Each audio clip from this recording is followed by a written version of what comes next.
This is our plan of attack. Banks have become an essential threat to our democracy. So consider this justice. Thank you for listening to Revolution Radio at freedomslips.com, the #1 listener-supported radio station on the internet. Please help support this station so this battle can continue forward. Revolution Radio!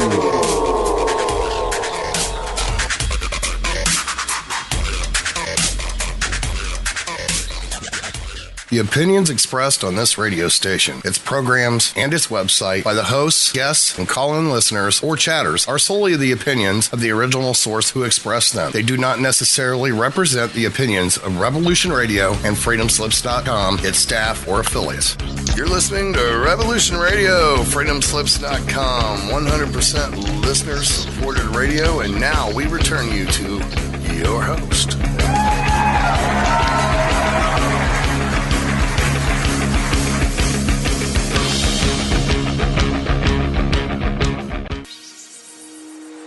Barbara Jean Lindsey is an internationally acclaimed psychic, spiritual healer, author, and founder of the online mystery school, Esoteric University. As the Cosmic Oracle, she is a conduit to the powers that be to answer your questions about your future self, past lives, current career, love. She shines light into the darkness to illuminate what was, what may be, and beyond. The readings and advice given by Barbara Jean Lindsey are for entertainment purposes only, should not take the place of any medical, legal, or financial advice given to you by a qualified professional, and are not a substitute for medical, legal, or financial advice. If you need a doctor, call a doctor. If you need to be expanded, call the Cosmic Oracle.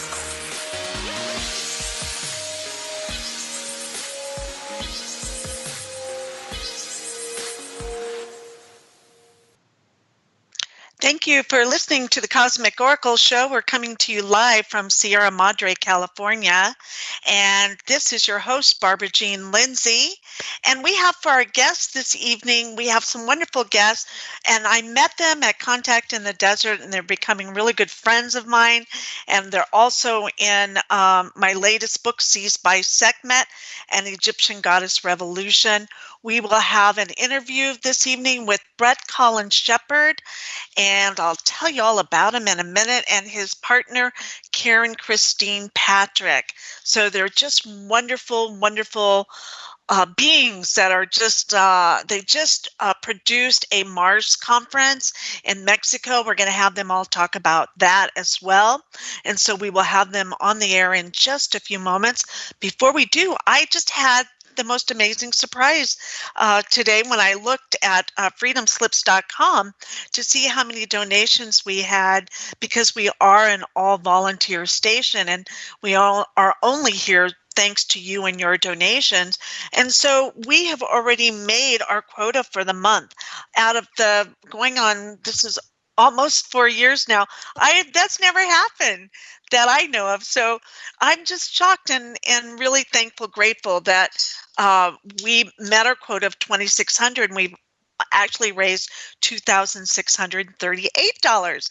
So that gives me really a lot of hope for the future. So thanks to all of you who have donated so generously, and know that every dollar that you do spend here at donate here at Revolution Radio goes directly to the station. No one gets paid for anything here.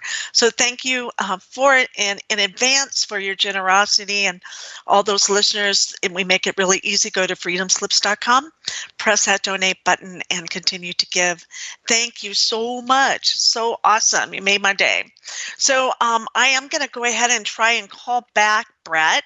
I don't think I have him on the line yet. So we're going to call them in, and as we're calling them into the show, I would like to make sure that the sound system's working, because earlier hi Bret, are you here? You and Christine? Oh yeah, this is Karen. And I mean Karen, Christine. I always do that to you. I don't know why. Do that to me. Yeah, it's okay. You know what? That happens with me. I'm thinking I probably knew you in a past life and under a different name. Have you ever heard anyone say that before?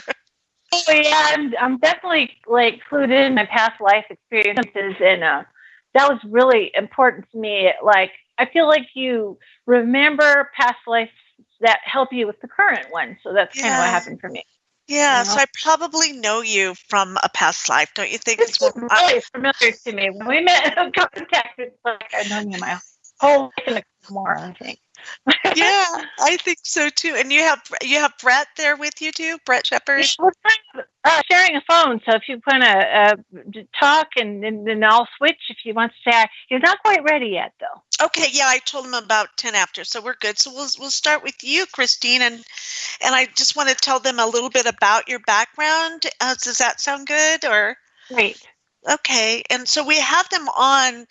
Karen Christine Patrick was in recruitment as a school child in California in a program called Project Talent in the late 1960s that was looking for gifted and talented students. And a descendant project from Project Paperclip and MK Ultra, Project Talent was a public program with a clandestine, I never say that word right, agenda developed as a way to secretly screen public school children in the California school systems, looking for children with psychic and remote viewing abilities. And Karen's recruitment was interrupted by a mysterious intervention. And because of Karen's religious upbringing, she suppressed her nocive abilities. And we'll how about we just kind of jump off from there, Karen? How does that feel? Oh, that's great. No problem. It was just finished actually. We were hosts for the Mars Anomaly Research Society conference here where I live in Silver City, New Mexico, and we kind of opened it up to more than just anomalies, because once you delve into that topic, you of course run smack dab into the secret space program and other programs, and so that's what I presented at the Mars Anomaly Conference. It was called the Psychic Sentinels, and I talked about my recruitment and other things that happened to me. So it was successful. We had a lot of fun. It was a good conference. Well, no, it sounds great. And so tell us a little about your Mars conference then. You just had it, and Yeah. what was your take on it? Let's say your psychic take on it. Since you and Brett are the ones that came up with this idea, produced it, made it happen in the third dimension. And how did that feel like you have an idea in your thought and to actually create it? How was that for you both to be standing there at the conference of something that you created for humanity? Oh wow! It was fun and overwhelming at the same time. Finally, I was kind of getting all nervous, like I do have a performance arts background, so I was kind of like getting not stage fright, but just kind of like putting it on, kind of like that. He kind of looked at me and he said, "It's just our family. It's a family reunion." And they're coming to visit us, and whatever happens, happens. And he's always got great advice for me. So, because that's true. This was a group that I've been involved in for, a long time, and probably 8-9 years, probably. And this was the 7th annual Mars Anomaly Conference.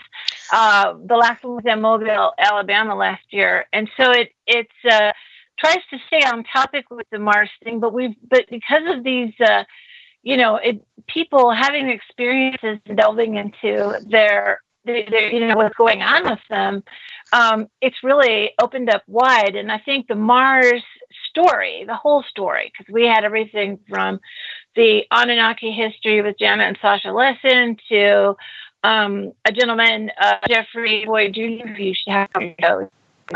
And he's been studying the LIDAR, which looks down underground, and it cuts through all the jungle and layers and everything.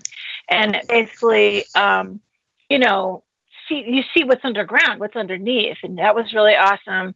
We had, Brett spoke about this case that he's been tracking, and it might become a book. We're working on it together, called Hello Worlds. And it was in a contact with Mars from Earth, with the Tesla radio telescope in 1924. It's a completely buried story, and we've been looking into that, trying to find out what that was about. That might have been first contact in the third dimension.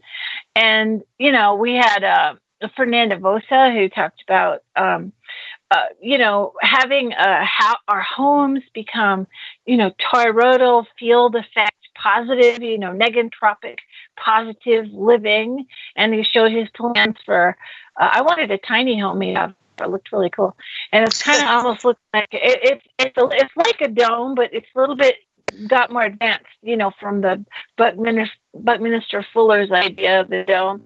And then, let's see, Carla Friedrich is also a fellow planner here in Silver City.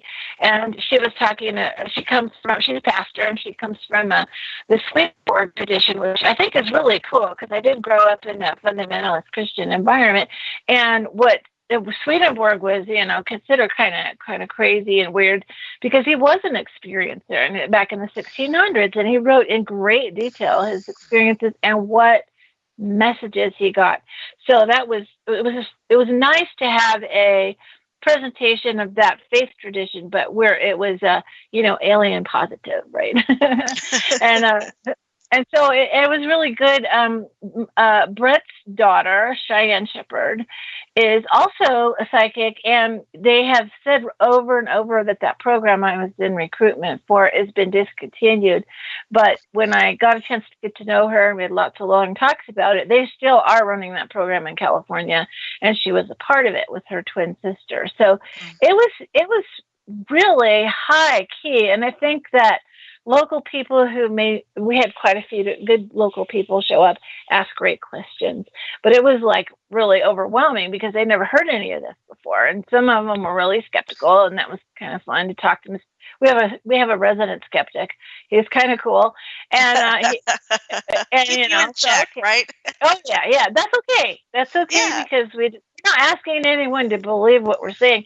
We're just trying to give everyone a chance to say it in their own words from their own experiences. And that's something I really believe in, is we need to get more into our experiences, because I think if we are having with first contact or disclosure or whatever you want to call it, I think it's going to be peer-to-peer. I think that it's not going to go through the hierarchy of the world. I don't think that that's a good container for that idea, because they're trying to control everything. I think it's going to come from people that are open-minded, open-hearted, and who have the ability to make that contact. If you're a psychic person, and you're in contact, I have a lot of contact experiences. They really look for people who are open. Their spirits are open. They're kind-hearted, because it runs. I just heard a good way to put it. The telepathy runs on the channel of telepathy, or feelings, and so it's really important to be able to be grounded and to be able to be centered. And when you make that contact, it's like you wouldn't want to talk to somebody with ill intention. You can feel it. Yeah, we're all telepathic. You can tell when somebody's maybe you shouldn't talk to them, or somebody you're really going to get along with. So that's the same thing with the psychic contact for the most part, is that they're looking for people who are approachable and friendly. Mm-hmm. And open. The open-minded helps tremendously. The different contacts I've had to really let them tell me how things are for them and what their planet's like. One of my favorite ones is I had an interchange with an insectoid being that's very positive, and I got to see where he lives through his eyes, and he got to see where I live through my eyes. It's like a thing that I'm able to do, and wow, what a different way of life. And so it's kind of like, I want to tell all these Trekkie people, because I used to be one. It's real. There really are beings like that. And, they're just waiting for humanity to kind of grow up and stop fighting, and, for the whole collective of humanity to be open-minded and open-hearted and ready. We're not ready because we're not making ourselves ready. And I have some very definite ideas of what it takes to be ready for that as a collective. Okay. I love that. So your conference is a way of helping people prepare to be ready, right? By giving them information where it's a good base to go gather information and then put it all together and use what works for you and let go what doesn't, something like that.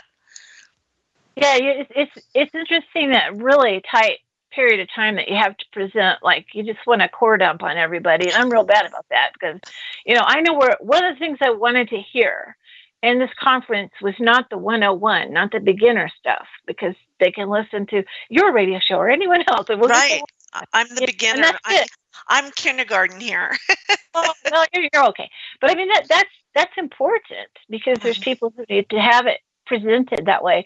What this kind of is morphing into, and we had some discussion about what we'll do next year, is becoming more of a symposium where we're a group of researchers sharing each other's work, and then the public can be there. It's like you can listen in, but it really is more of a researchers talking to researchers. And we had a lovely social time up on a roof. We had Carla has this great rooftop space with we needed it. We had a big gazebo. We had to jump inside because it's monsoon season here, and it kind of dumped on us one night, but it was really good fellowship.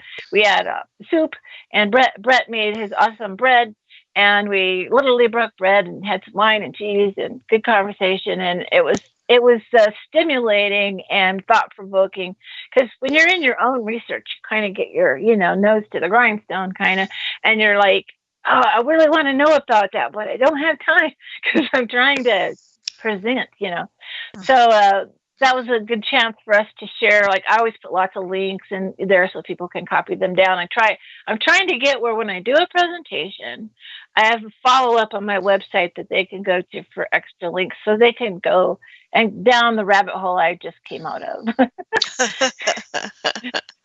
Well, and so as a psychic sentinel, how did you come up with that? Should we just start from that, maybe? Yeah. I'm sure there's a story behind that. I have a feeling. There is. So I've been psychic all my life. Like I said, I kind of was suppressing all of that till I was 45 years old. And part of the reason was not only was I raised in that fundamentalist background that isn't really working for me anymore, as well as I was given like a gift and a challenge. My youngest child, she just turned 31 in July. She was born with multiple disabilities. So I was a single mom, and that was too stressful for my marriage. So I was single momming it with my daughter and my sons. And I wanted to take care of her longer, but I had done it for 20 years, and my body was saying, okay, you're killing yourself here. You need to reach out and get some help. And so I reached out and got some help. It was like at 45 years old, that was like a crucible for me. So I was having all of this challenge in my mind of what I was taught when I was versus what I experienced, right? And it was really diverse, the things that I experienced and squashed down into the box, right? Finally, I had this day where I was like, okay, this is what this says. What about this? And I had a big case of the what abouts, and I was like building up in energy more and more and more. And it felt like I was inside of a tornado or something, or a tornado was inside of me, right? And all of a sudden, there was this ping, like those little watches that had a little piezoelectric speakers and they're all high pitched, right? But this sound was physical, and it was up in my skull. It was up in my skull, and it I had this moment where something happened. I say I broke my implant. It's kind of what I think. I had an implant up there, and I was disoriented for a while, like an hour. I just sat on my couch and was just like, what? And then there was like in computers, you get like a README file. Mm-hmm. In the old days, you had to figure out how you were going to access the program. This is what happened. I had like a etheric README file, kind of opened it up. And it said that back when I was 7 and I had all these experiences as a kid, and then I left the program, I was taken out by, I think, divine guidance, because a lot of the program kids, as Bret and I call them, didn't do too well. And I'm talking to the survivors of those things now. It seems like when you're in your 50s, you're in it. We talk about child development, but there's adult development. As we get older, as we get to that last third of life, it's time to reassess all of your experiences and say that is a part of me, and not push them away anymore. It's very, they call it the midlife crisis, but I don't think it's a crisis. It's a reintegration and a reevaluation. So that was what was happening to me. And this file, when it finished like downloading, it just said that I was given an implant, and the what they did was they realized they were going to lose me, to a different path. So they put this implant in there. It was a negative etheric being or ET human project. That's why it was a physical sound. And the device is kind of a little bit like advanced technology and a little bit etheric technology. And it was there to keep me locked into a mindset of just always looking for hierarchical control over myself. Always looking for someone to tell me what to do. Always doubt my own observations and look to the outside for ideas. Validation. Now, right. And so it kind of worked, except I kind of battled with it for all those years. So really what was happening for me at that time too was I was meditating a lot. I'd been taught prayer, but prayer was kind of like, it felt automatic to me. Right? Outside yourself. Yeah. So I was meditating at the time. I think that was the Kickstarter right there, because what that does is you go within, and I've learned subsequently and plan to teach this is about that inside place, coming from the inside instead of looking at the outside. And so that's kind of what kind of woke me up. And then shortly after that, I did find a placement for my daughter. And then I went on this weird odyssey, as often happens, as when I talk to people. Like, wow, the whole capsule is like the whole hero's journey, mythical stuff, So I did it, and I was, from the time I was 5, probably is when maybe 4 even. I noticed that I was downloading stuff that didn't fit my little 4-year-old body. And I began to learn I shouldn't say everything I'm learning, because it freaked out grown-ups. Right? Right. I finally got a word for that. I did get a mentor along the way, and that word is to be a gnosis.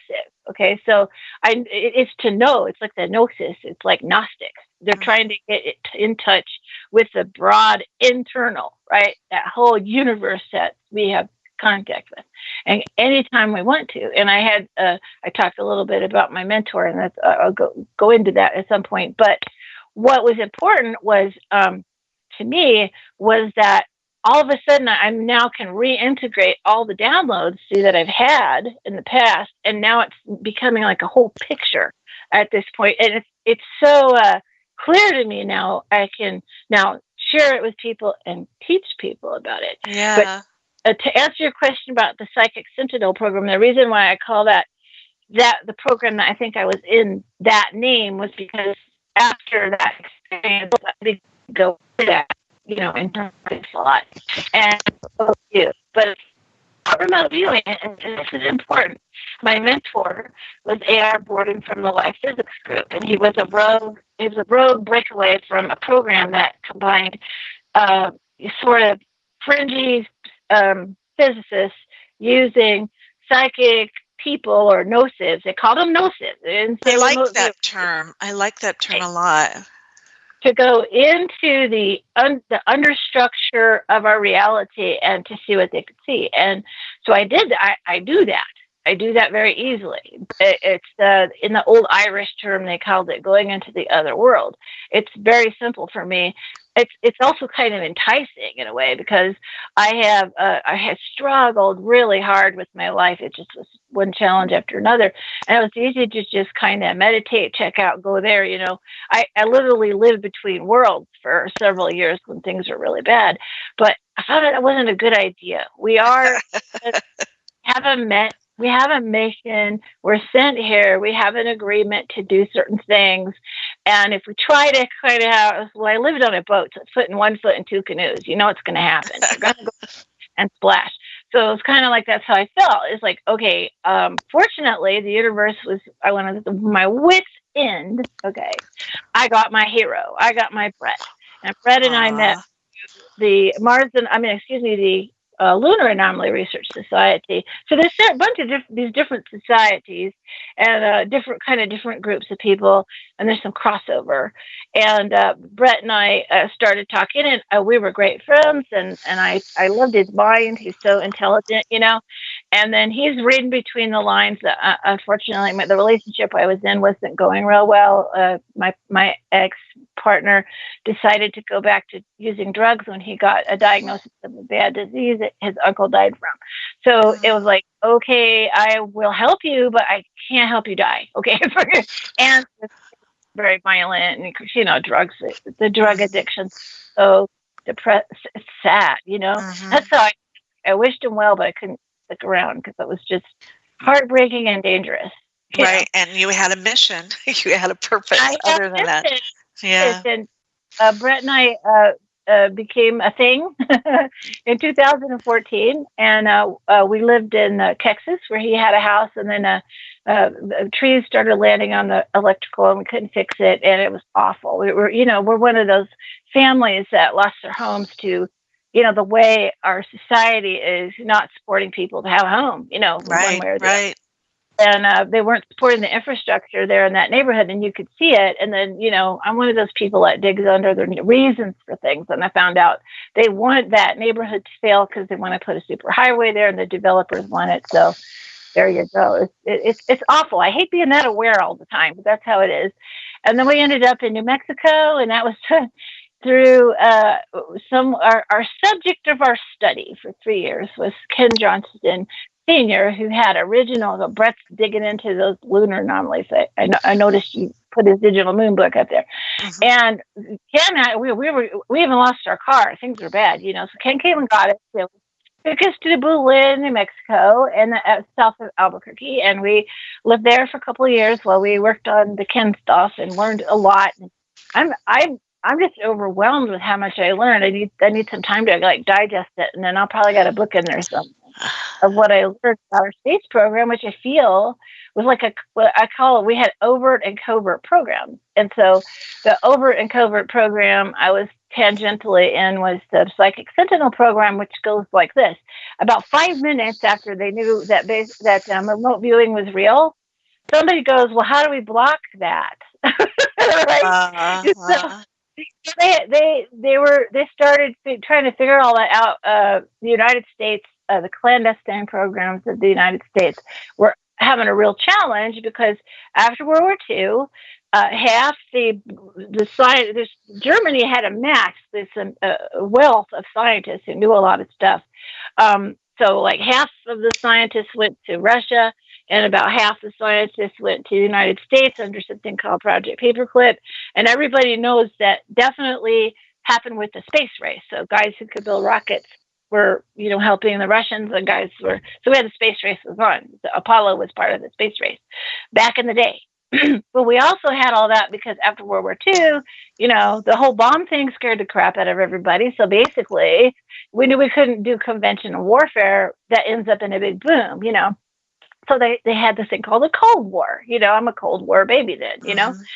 And what happened was they found out the Russians. See, the United States is a little more like Puritan, so they didn't quite know what to do with the psychic stuff for a while. But the Russians were gung-ho under parapsychology. They accepted the tenets of that enough to study it. So they were ahead of us in those kinds of studies. So then the United States had to catch up. So they found the German scientists amongst the group that knew about that stuff, and they started different programs. And the one I was talking about in California was called Project Talent. And you know, if you look that up on Google, it looks like a program for bright kids to go to college. It's kind of the way that they, you know, said what it was. But the covert part was they were looking for psychic kids to start to be in those programs, and they wanted kids because kids are like, don't know they're not supposed to do that yet. You know what I mean? They're kind of taboo. They're innocent and open. Yeah, innocent, open, gullible, and they haven't had enough years of grown-up saying that's just your imagination. Which I think is like that's just your opposable thumb. Okay, come on. My statement: imagination is the opposable thumb of the mind. Without it, you cannot grasp anything. Right. Right. Right. And I'd have to say too that I get people who want to know how to make contact. That comes a little bit on the imagination channel. It comes in a little bit like, is this real or what? So my way of sort of helping me make the transition and believe in myself that this was real for me was to do a lot of journaling. And I will be next year have a course on that available because that was my way. I call it intuitive journaling because it could be your inner you, it could be your broad internal of you, or you could make contact. And it was good to just get it on paper. Look, the process of downloading where you can't even write fast enough, and then come back and look at it and see what you think. It makes it more real, kind of more real in some ways. If you need it that time. Right. And then after a while, I wasn't so I branched out to drawings and to something called asemic writing, which is just writing in a, another space language, right? Ancestor language. I don't even know. A peculiar aspect of my life is that pretty much like 5 out of 7 mornings, maybe 4 to 5 times a week when I'm waking up, I'm speaking in another language. I love that. Right. I've never recorded myself, but that would be really good. You got to record it. I'd love to hear it. Good. I've been around now some more people who speak star languages, so it's making me braver. And I'm open for that. My whole philosophical life is open for that. But the weird thing is, my brother does the same thing, but he is still back in it works for him. So he's still back in that belief system.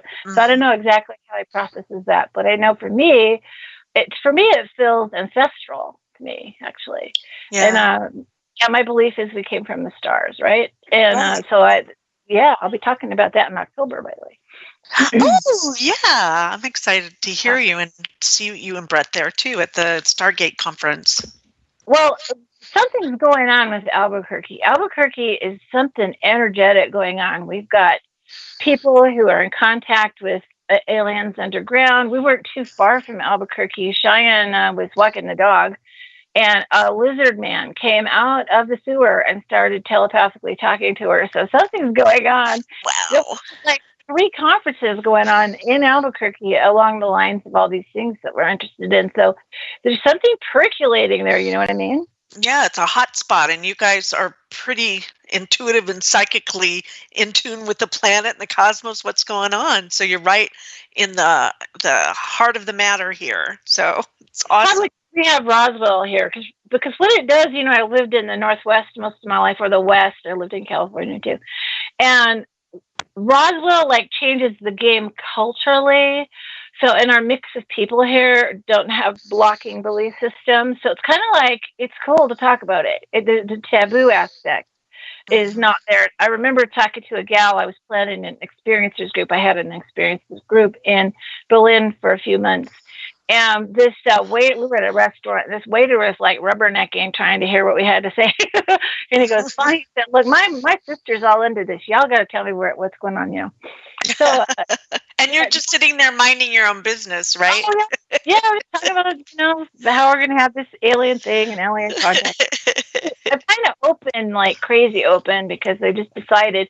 Of course, I did that in 2012. There's no better year to come out of your alien contactee closet than 2012. And I, in fact, not only did I start talking about my experiences, but I actually went on radio right away. So I've been about 6 years off and on internet radio talking about all this. So I came out in a big way, public. You had your own show. You had your own show, right? Yeah, well, I've been a co-host on a bunch of shows. I've tried to do podcasting, but I'm not. I've got a season of research I have to finish, and then I'm, because I feel like I've had so much dumped on me. I've got to sort out how do I take this probably 4th and 5th density stuff, right? Right. Or maybe 6th or 7th, I don't know. And beyond. Translated into human, right? Right. And make it real to yourself first, right? Before you can pass it out to others, it has to be made real to you, and whatever process you have to go through. It's kind of like you feel like maybe you're doing it not only for yourself, but for, all of humanity. I just see the two of you. When I look at the two of you, I see that with both of you. You're here to serve humanity. And if that means you have to take it on and make it real yourself, and then figure it out so that you can help other people maybe learn a little quicker and not have to go through all the stuff you went through. Oh, I would not want to have anyone. I mean, when one part of Bret and my story both is just tremendous seasons of abuse and poverty and struggle and, trying to make a life in this world. And it never really worked for either one of us till now. And so, it's a completely different experience. And I was ready to go. I had, I was a caregiver, not just for my daughter, but other family members. And some of them were end of life. So it was like I found out I had that talent for kind of knowing when someone was about to go. I kind of knew. Mm-hmm. And one day I woke up and it was me. I knew it was me. And I was like, oh, well, I was in, this is my ex-husband's in the throes of his choices with the drugs. And I just could not get a situation. And one of the things I'm turning to do in the next year or so is to talk about economic issues. Because I think we need to change that whole scene. And it comes down to this. It comes down to, as a collective, we need to make a commitment and an agreement that we need to take care of absolutely everyone and the planet. If we cannot make that choice, as much as I think this is a beautiful place and a great history and how wonderful humanity is, they're not that wonderful in that regard. When I connect with other minds, and this is one of the reasons why the science and the church, religion doesn't want you to talk to other beings, because it's comparative anthropology. And I had this one being ask me, why do you let children starve in the streets, and how come you neglect them? Because they don't do that where they're from. And I'm like, wow, I don't have an answer for that, but I hope we can change it. Because that's very serious. So we're very serious about what we're doing. We're not, try to make the circuit just to get some attention for us. And we tend to get shunned actually quite a bit because we would blow past the mystery zone of where people keep things a mystery and they never tell you what's really going on. We don't care if we can make any money, quote unquote, on it. We're getting by, without that if need be. And so, and I like to think we could take a break. We kind of want a break, but I don't know if we can. It's like, I can quit anytime I want. No, I can't. Carrot is up in my grill, Yeah, I just, for me, it's like one after this, then I'm done. That's how I always get through it. Okay, I'm going to do this, and then I'm really done, and then I can, maybe do some other things that are it sound like fun, actually. Not that what you're doing isn't fun in a way, but you know what I mean. It's interesting. If you have a mission, then it's like an energy boost of fun, because if you feel like you're on that path, and if you're not, you could take a break. I do have that capacity, and I will. But it's just that it's exciting, and it's like it feels like I'm doing what I came here to do. Yeah, and sometimes there's not enough time, right? Even if you are really doing more than most people ever do with any part of their lives, it's that feeling sometimes that it's just not enough time. Right, and Bret and I, having been program kids, but he could tell you about his experiences. But we call the people who've been in these programs off and on. Maybe I've been one on a separate timeline. That's a whole story I'm sorting out. I want to do a book, Me, Myself, and Time, because when I knew that I was supposed to maybe check out, I had physical objects in my life change, completely change. And I went, oh, my timeline changed. So I'm very aware of when there's a timeline shift and suddenly I'm going to be here. I'm not going to go. I've got more to do. I had that freaky experience. I got to tell you, it was my sewing machine's fault. I'm a sew, and I had a really cool German sewing machine that I had for years. I sewed everything in my house, curtains, clothes for my kids, or me, everything. And I accidentally broke it one day, and it was like I took it to the sewing machine man, the fixer guy, and he says, "Well, what you have to do is you have to go to these websites, and they're in German, but you can find the part. It's the little foot part you push down, when you're trying to sew." And I call it the foot plate. And I was like, "Oh, I don't have time for this." So I put the thing back in storage.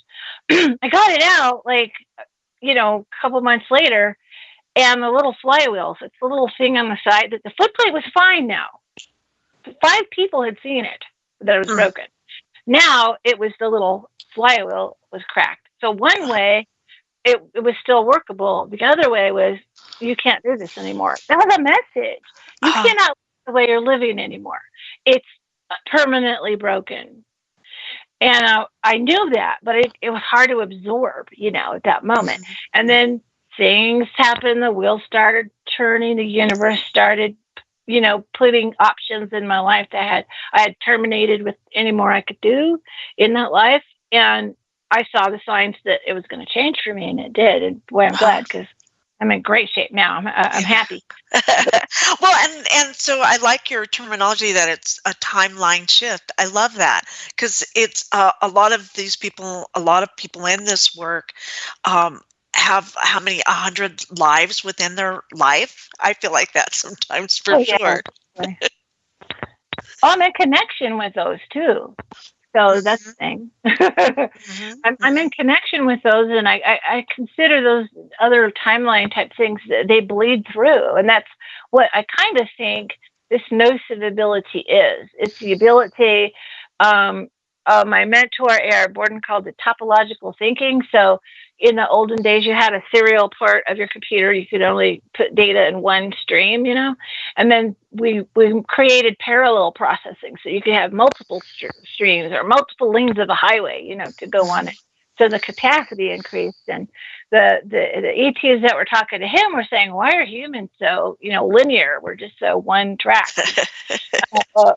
We actually are multidimensional, but we're just like in an environment that sort of makes that hard to see, because they're little babies and people tell us stuff and we believe it. And then, then I don't know why some of us don't stay on that script. I don't know why we break out, but some of us get zapped or whatever it is. And we, I maybe have a near-death experience, which I have had. And it breaks up the reality that they're trying to sell us. I call it a consensus reality show. Because right now, we get a lot of it fed to us from media, right? Right. It's the part of what I talk about is, in order to increase your psychic capacity, you need to kind of move away from the circus as much as you can. Get away, get some meditation going, or practices that get you centered, right? And, figure out what that is. Let it be in you. Let it be part of you. Yeah.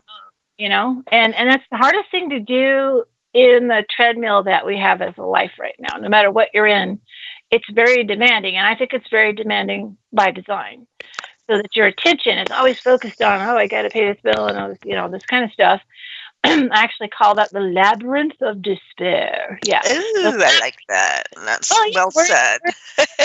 Eric Gordon was part of something called the Labyrinth Group. In fact, I'm doing a research paper that probably is going to be a book called The Labyrinth of Despair.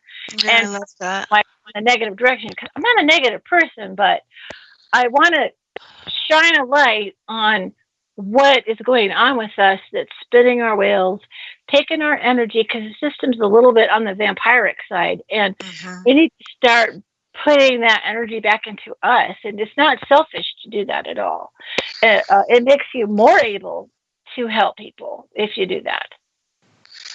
Yeah, because then they can see how you handled it and you made it out, and you have something that maybe they want instead. They're going to have a replacement from what they've been sold. You give them hope. There it is. Oh, yeah, that's a despair. Despair comes from not having hope or losing your hope. Mm-hmm. And that's what happens is if you kind of go down this labyrinth and you bump into walls all the time. And I got to give somebody credit right here. I got to give credit to my guides. That began to happen after that big, experience I had, that awakening experience I had. I started finding my guides, and my first guides were ancestral. I'm part Native American and part Irish, and my Irish family is my socialization. I've been socialized. We play music together and we have funny jokes. And fortunately, we don't have a lot of alcoholics. But we do have a few. My grandmother used to have the best Irish. She said, "What's the difference between an Irish wake, for the dead, and an Irish wedding, one less drinker?" So I have that. I grew up in that culture, and being Patrick, so I got one day a year that's mine. But anyway, yeah. I didn't delve too much in my Native heritage, and I had it on both sides. I was looking through the picture book of all the ancestors, and there's this absolutely Native woman there. And I go, "Well, who's that?" And my mom goes, "Oh, that's just Grandma Graham." I said, "What?" So Bret helped me do some ancestry and found out she was a Potawatomi tribe, which is Algonquin in Pocahontas was in that group of tribes right there. So she's an ancestor, actually. And then on my dad's side, he was Cherokee. So, and he looked Native, but he had a beautiful Irish tenor voice, go figure. So it was like I got in touch with my ancestors, which I always believed I could do. That was the hard part with my religion said, don't talk to the dead, it's evil, it's really demons, all that kind of stuff.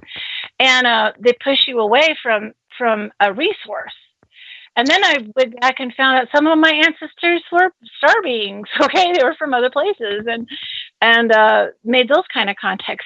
And literally, there was periods of time where that was the only contact I had with another being, was those beings, because I was having a lot of difficulty with people around me, and I credit them with intervening over and over again to get me here, And so you can do your work and make a difference. Yeah, I mean, when I started doing the automatic writing, oh, wow, it started in 2009, and I'm just writing and writing and writing, right? And I didn't really understand it until now. Now, okay, what they wanted me to look at is the hierarchical thinking that we're getting put into. So if you are feeling bad about yourself, yeah, that's a choice. You could choose to feel bad about yourself. Sometimes a pity party is fun, but it's also part of the programming of the culture. The culture has like a pyramidic system, so it's like a pyramid made of pyramids. If you look up or Google fractal pyramid, you'll see what I'm talking about. And so there's a top and there's a bottom, and I don't know if I could do anything about the top people because they tend to be narcissistic sociopaths. But everyone else is like scrambling to stay in a certain status or position or a job or whatever, and then somebody who has a traumatic experience and they get knocked off that path, and they're going through cancer or some some difficulty, or me taking care of my daughter, who, by the way, is an absolute little angelic little sweet thing in my life. She's my teacher. She literally had a near-death she expired on an operating table when she was 9. And she came back and she told me about that experience. And then recently, when I was talking to her, she said, "Mom, I did the same thing when I was born." And I was like, "What?" And she said, "Yeah, she had a difficult birth because she had spina bifida, so her spine was partially open and had to be operated on. And apparently she passed out of her body and was floating above, looking at me and looking at her body down there being born. And then I guess I know they whisked me out of there. I wasn't sure why, but they resuscitated her. And then she just recently remembered that. So that's awesome. I know. So she had the option, especially when she was 9, if she had the option to whether come back or not, right? And she decided to, because she's got her own mission, right? And she came back. She had complications from that surgery where she couldn't talk or anything. Like, she used to be able to talk like me. I'm chatty. She was chatty too. But she lost the ability to speak and had to be rehabbed for a year. And her body was really, what they did it when she was 9 was she had severe curvature of her spine, which impinges on your organs, you know.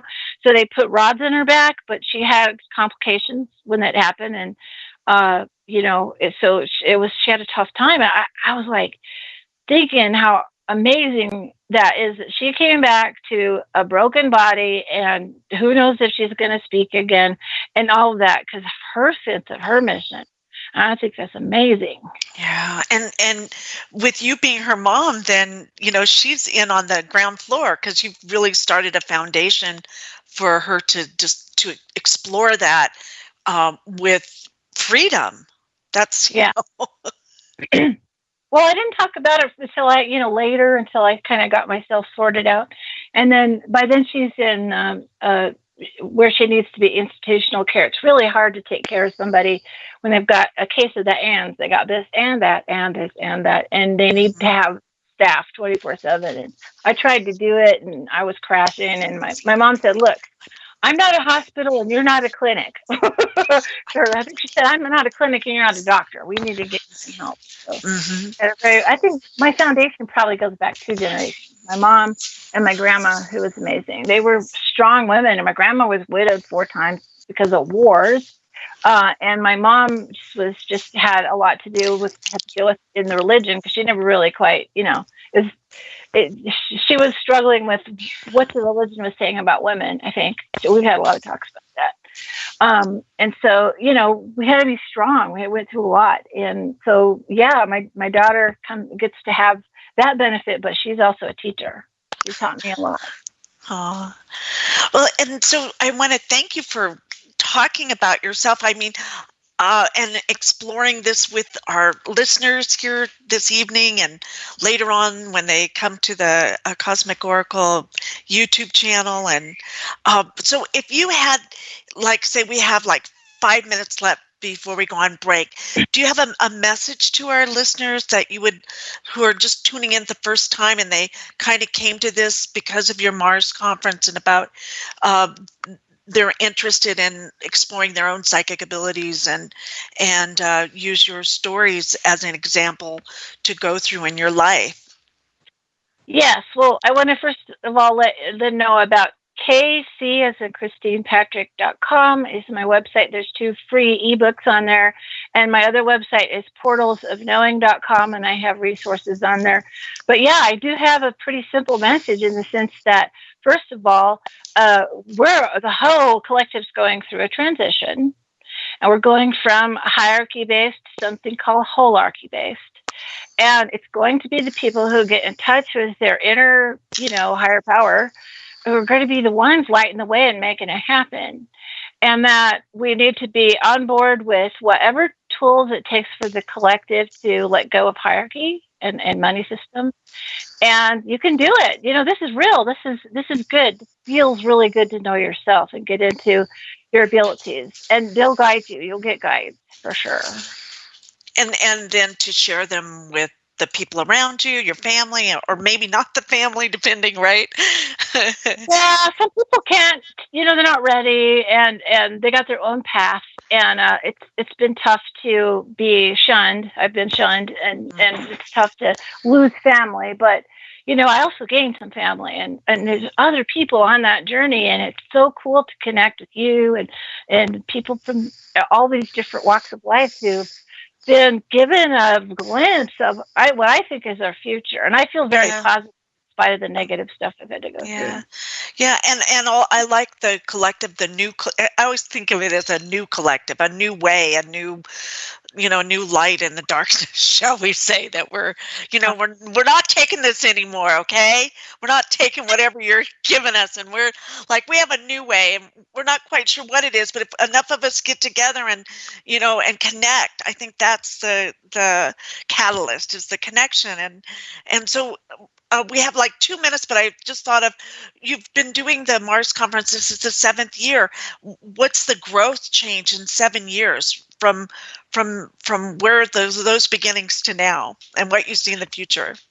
Well, we've added a few people. I think the growth is the connectivity between other parts of the research. It did start out looking at basically space agency photos for odd things. Now people want to know, okay, so what's the story about that? What's going on? And so I think the Anunnaki research, I have a book, it's a free ebook on my site about, that, and about the fact that we have a longer history than what we're told, for sure. So it puts it in context. Mm-hmm, mm-hmm. And so again, they can reach you at kcpatrick.com and at karencpatrick@gmail.com. And can you give us the name of your books? I had it in front of me. One of them. Yeah, but I decided to make them free ebooks because I wanted to get the information out. One of them is the Anunnaki and the Moon. So I took the lunar anomaly stuff that I learned and a bunch of other historical cool stuff, and the story of the Anunnaki. And I made it was a presentation I made into a book. And the other one is called Weird Should It Starve? And it's about the basic income guarantee, which is something I'm doing a lot of research about.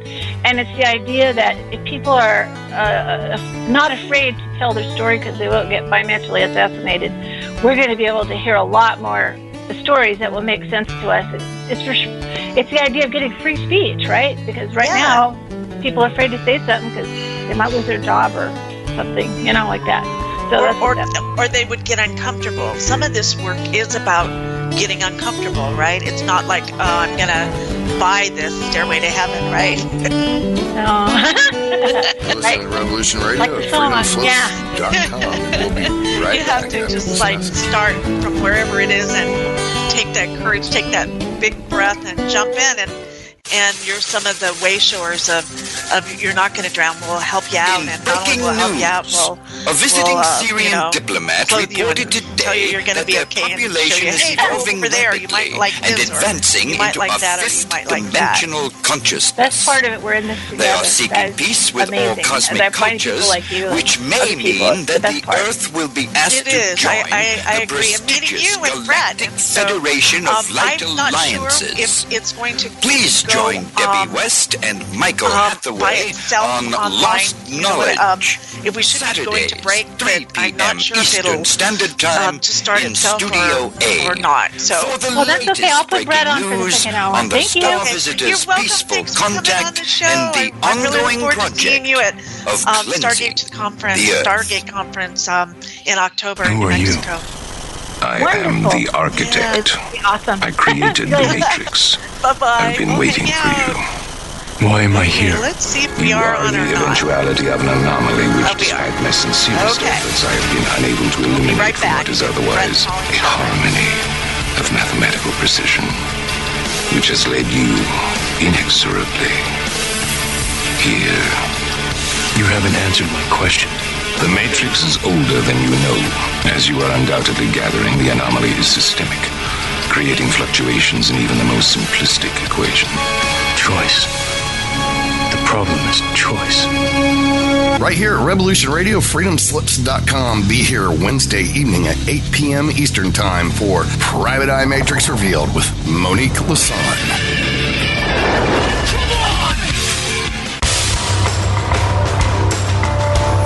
Hello, my name is Mr. Rowe. I am the host of Reality Extraction on Revolution Radio at freedomslips.com. I utilize logic, intellect, and magic to methodically autonomize, vivisect, analyze, examine, study, scrutinize, and extract an essence of reality from a fog of illusion and confusion. You can find me on Studio B every Thursday at 1700 hours Pacific Time. That's 8 p.m. Eastern. No topic taboo, no subject too strange. I strive to take a neutral standpoint during the dissection of the topic at hand. That's Reality Extraction with Mr. Rowe on Revolution Radio.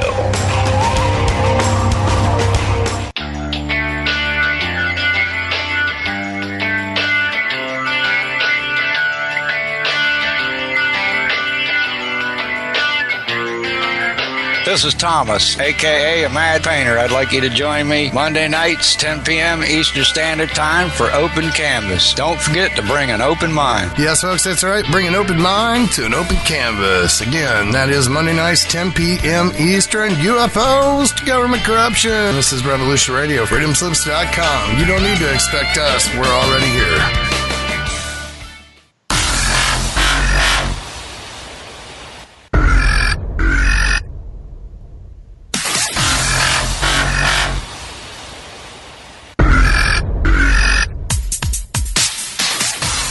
Thanks for tuning in to Revolution Radio. Here at Revolution Radio, we are listener-sponsored and commercial-free, but there still are bills to pay. In order to raise some needed funds to cover the cost, our station is offering a silver special.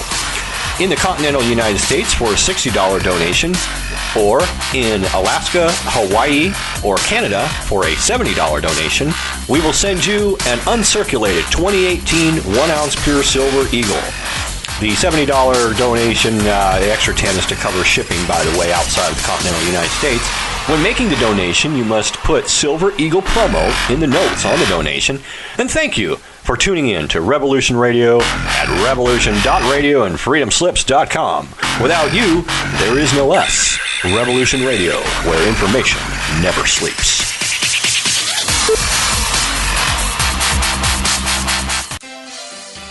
Hello, this is Maggie Rose McGrath of The Concord Show. And co-host Marine Corps Map, coming to you on Monday and Tuesdays in Studio A, noon to 2 Eastern. And Studio B on Wednesday nights, 10 p.m. to 12 a.m. Eastern, with educational, instructional, information, and situational update, often with wonderful guests on the current landscape in the U.S. and overseas. This is a go. We are with you, side to side, and back to back. Please join us on Monday through Wednesdays, as well as other hosts and guests here on Revolution Radio. We're not gonna take it anymore. That's right, we're not gonna take it anymore. We said we're not gonna take it anymore. That's right, we're not gonna take it anymore. The opinions expressed on this radio station, its programs, and its website by the hosts, guests, and call-in listeners or chatters are solely the opinions of the original source who expressed them. They do not necessarily represent the opinions of Revolution Radio and freedomslips.com, its staff, or affiliates. You're listening to Revolution Radio, freedomslips.com, 100% listener-supported radio, and now we return you to your host.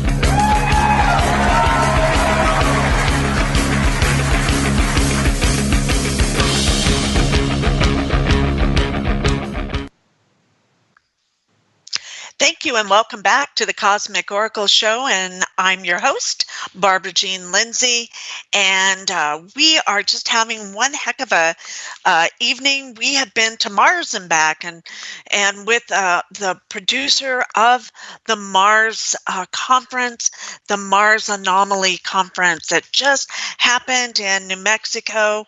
We had a producer, Karen Christine Patrick, on our first hour of the show, and now we're going to introduce you to her other half, or other whole of a half, or her beloved. I'm not sure. We'll have to find out what your words are for each other. But when I met the two of you, when I met Karen Christine Patrick and her beloved Bret Colin Shepard at Contact in the Desert this year, I have to tell you, they were a highlight of me going to Contact. And so we're really happy to have Bret Colin Shepard on our show this evening. So also, before we bring Bret on, I want to thank you for being so generous this month that we've already met our quota, and so let's just keep it going and keeping forward, and we really appreciate all your donations. Go to freedomslips.com, keep us on the air, and we thank you in advance. So come on to the show, Bret, and give us a hello, and but before you do, I do want to introduce you in a official way too. So it would be, I'll give our listeners a little bit about your background, if you don't mind. Does that sound good to you, Bret? Yeah, that sounds great. Okay, so Bret Colin Shepard was born in Gary, Indiana in 1966. He's been through an extraordinary amount of childhood trauma and early ET abduction by benevolent ETs, helping him through his trauma. And during his childhood, he was taught esoteric knowledge from various books given to him by members of his mother's friends and cult members of various organizations. And this is the story that I thought was extraordinary. He was groomed as an artist by a beautiful ET Nordic woman named, is it Ino? Yeah, we used to call her I know. I used know. To say, you know, I know. And therefore we know, right? Yeah. who worked at the time as a caricature artist for Playboy magazine. She taught him all about perception and how to draw what he sees in nature.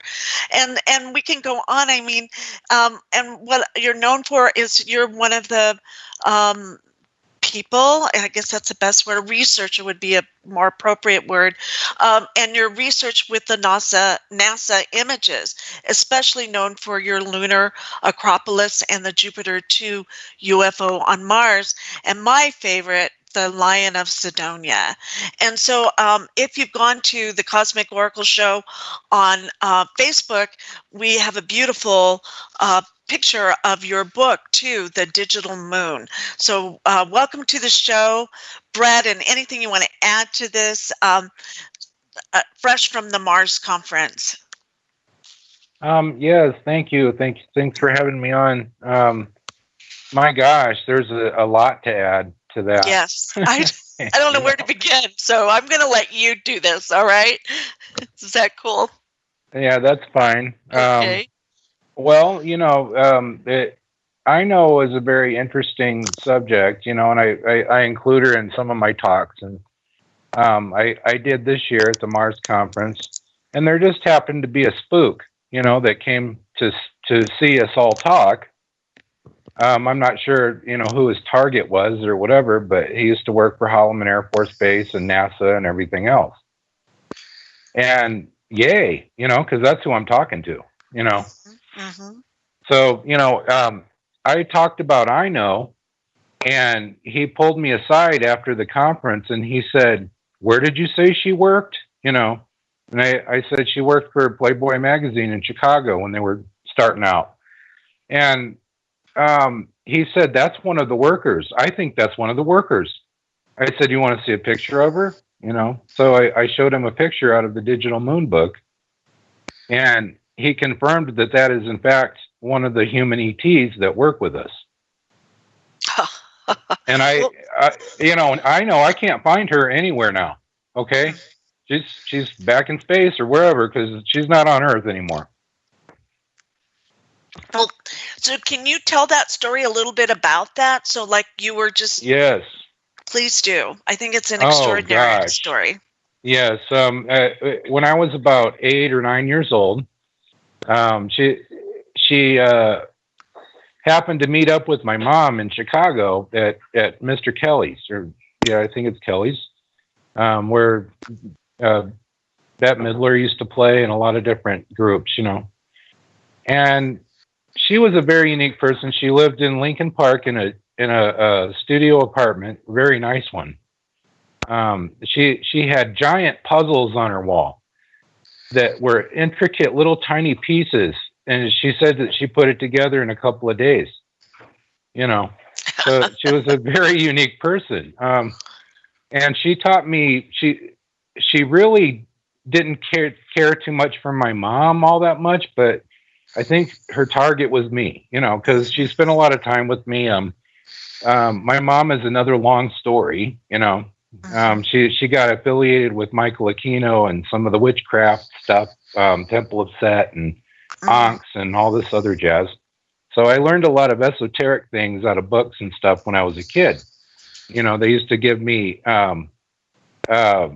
you know, books like The Secret Teachings of All the Ages and all the Masonic stuff and all the Egyptian stuff and everything else. So it wasn't a satanic thing. It was like an old world hermetic thing, you know. And It was just very strange. My mom was getting very involved with that on the side, very special people like I know and Helen and some of her other friends would actually buy me, so that I wouldn't be trafficked to all these weirdos. So I know was one of those people that used to take me into Chicago to her apartment and that. And she taught me perception ideas about the world and nature. She taught me all about nature, They were completely infatuated with our planet, nature, and all that. And so she one of the main things, looking back at it, that she taught me was about perception and human perception in particular, because we see the world, we see the universe in a different way, in a three-dimensional way, which is incredibly limited compared to the way they see things. So she was teaching me these things, and I didn't think a whole lot of it, but I was glad that she taught me about art and how to draw, and I got really obsessed with it. She saw that I had the ability to do that. So she also knew that I had a photographic memory at that time, because she was playing this matching game with me, with the little pictures or whatever, and where's what, and they'd turn the cards over, and I'd remember all of them, where they all are, of course. And later on, when I was 15 years old, another lady came for me from Stanford Research Institute, and she came to my art class. It was the end of the day, and she proceeded to show me pictures of various pictures, she said, that were by different artists. And she showed me hundreds of them on these slide carousels. And I learned later, because I have a photographic memory, that this lady, her name was Zamina Zarita, also not an Earth name, not really. 35, 40 years later, I was looking for at lunar images from Lunar Orbiter and Mars Orbiter camera. And I found every single one of the images she showed me embedded in the NASA images, the official ones. Oh, now, wait a minute. So, right. Yeah. So what did you do? That's like, you must have blown your mind.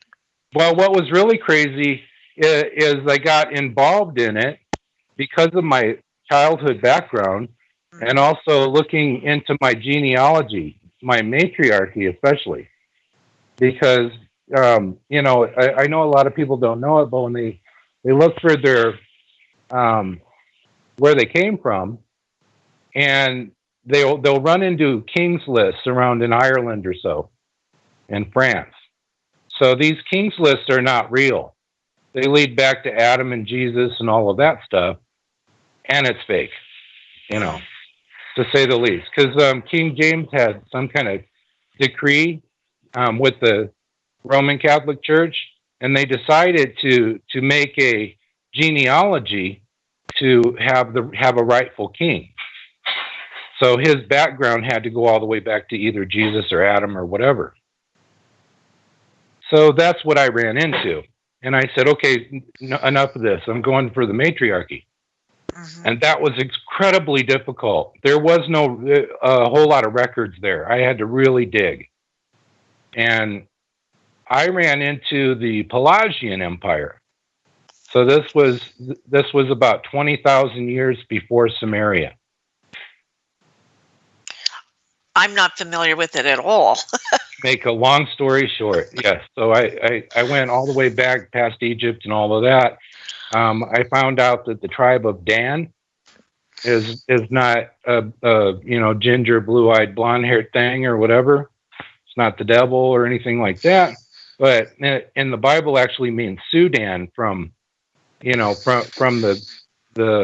land of Sheba, which is it's Yemen and Ethiopia. So we're talking about Sudan from Africa was the actual tribe of Dan that was mentioned in the biblical text, So I said, okay, that doesn't sound right. They're talking about King Cush, and that was a whole empire. So I was like, wow, they've just really fiddled around with the times and dates and names. And isn't there anything real?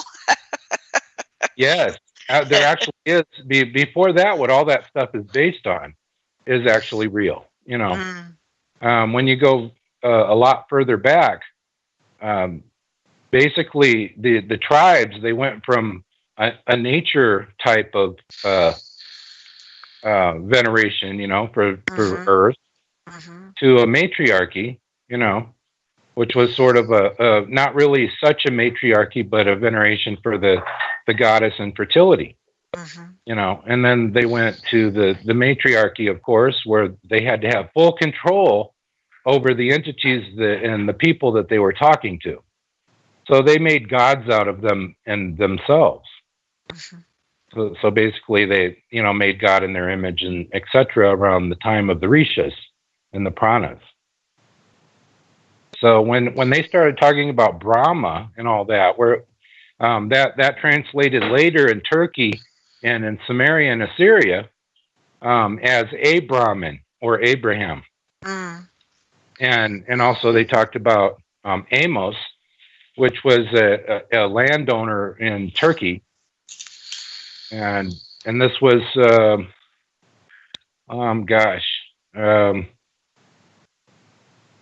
anyway, it was southern Turkey, and during the Assyrian Empire, and this guy created all kinds of completely draconian laws and such. And those became the 10 Commandments and a big part of the 4 books of Moses, or A Moses. So these are titles. So it really got me thinking, what is really going on here, Yeah. So that started in northeastern India. And really the Indo-Iranian horse people had not a whole lot to do with that. They couldn't really be completely tamed, and they had their own kind of thing. These were the people that were worshiping later Inanna and all that. So they brought that down from the Ukraine. And this was like millennium, But I was told by one of the guys that worked for the OSA or OSO from the Navy that they do know the truth, that we came here 250,000 years ago, and we came from space, that there was no Adam, and all of that. And he went on to explain that they masculinated the name Adam or Adamu, and it used to be Mamu. So that's something that that feels right to me. Yeah, that feels right. That's exactly what they would do, For control. For control. So this was like 20,000 years ago that this stuff was happening. And it's one of the histories that I'm trying not to lose. And it's very difficult to get people interested in something that they are not familiar with at all. To try and grok that with all the conditioning for hundreds of years, right? Conditioning, and there's and they've got their hooks in you. If you stray away, you won't have a job. Right? You won't have your money. You won't have anything. They won't. Your family will turn against you. So these things are very important to me as well. I don't want people to be hurt, but I want them to be educated. So it's like I'm waiting for the time to be right. Well, and for the truth. The truth is the truth. Is the real truth, right? The real truth sounds true. It doesn't sound spectacular. It doesn't sound like a mystery, It feels truth, too. You can feel it in your bones. Yeah, and that's why we weren't huge speakers or something at Contact in the Desert, because they were all focusing on the mystery of everything. And we were all rolling our eyes, They had security guys walking around that were the real guys from the Department of Defense. Yeah. That should have been talking. Yeah. So, I don't know if you saw that dynamic there, but I certainly did. I didn't as much. I didn't walk around much. These guys were coming up to me. They were like CIA and all that. And I said, well, why? What's the big secret, he said, well, no, whatever the big secret is, they have to keep their mouth shut or else they won't have a job. Their families will be shut down, you know. So that's one of the problems that we're waiting for is the economy to break down. Right, and then to rebuild in a more respectful way, shall we say? Oh, yeah. And that's our opportunity to get into the real, actual history right there. Of where we came from. And I do believe that we came from space, but there's a complexity there. There were people here as well, you know. So and not just human, not just human. Yeah. And then you go off to that whole subject, right? Of are we human at all? Is that something to look at? Well, human is a spirit, right? That's sort of a spirit thing. And no, we're not. That's something that we kind of have to earn in our many lifetimes.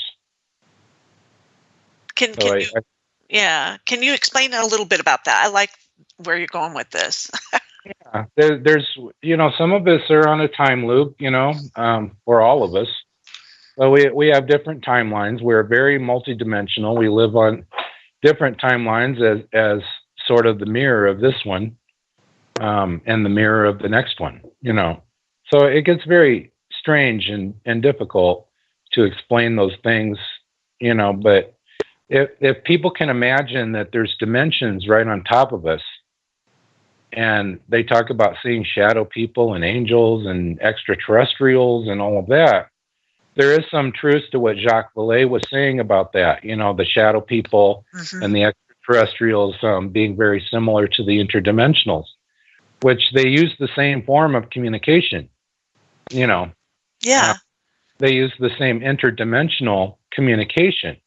So, of course, sometimes we think they're ghosts or something.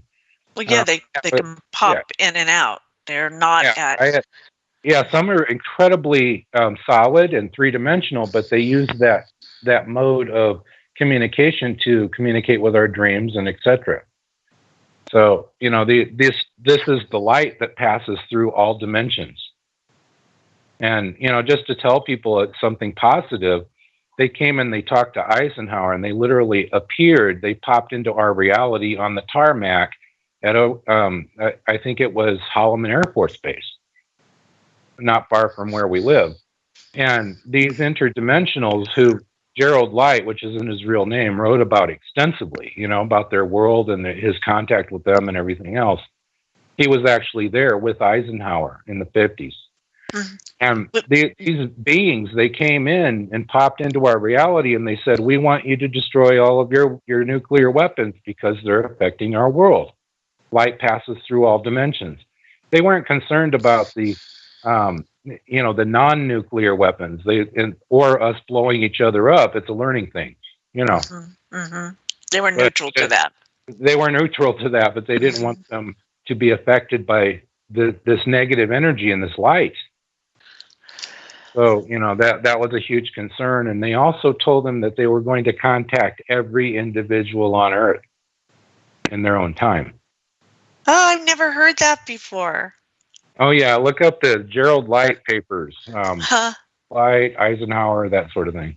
Okay. And that's separate from like the Strange I don't have it in front of me, but the Dr. Strange's, Frankie Strange's work. Yeah. Frank Strange is the stranger at the Pentagon. Right. That is different from that. Yeah. Okay, with Valiant Thor and that whole thing. Yeah, that's different than what Phil Schneider was talking about in Frank Strange's. I would like to say that all those pictures that they show of Valiant Thor are actually Frank Strange's when he's younger. Really? Yeah. Either in one of them it's Frank Strange's, and another one it's Audie Murphy. It does kind of look like Audie Murphy now that you mention it. Right? Yeah. I just happen to have that book right here, and I just opened up to page 35, and it does. So that's interesting. Right. Yeah. So where do you want to go? What feels like you want to talk about? You want to talk about What sounds good to you? I know you can go vastly from left to right and up and down and all over. So yeah, I'm pretty multidimensional that way. So I can see that. Stick with something that will be useful to people. Yeah. I like to talk about perception.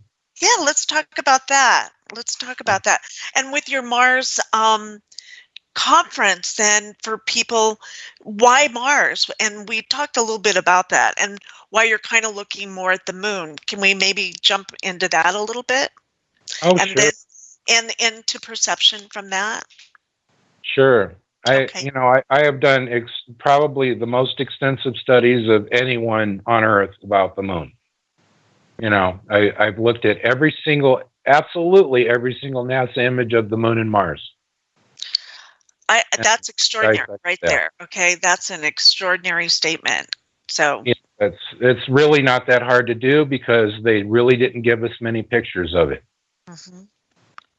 How many are you talking? They actually have. How many?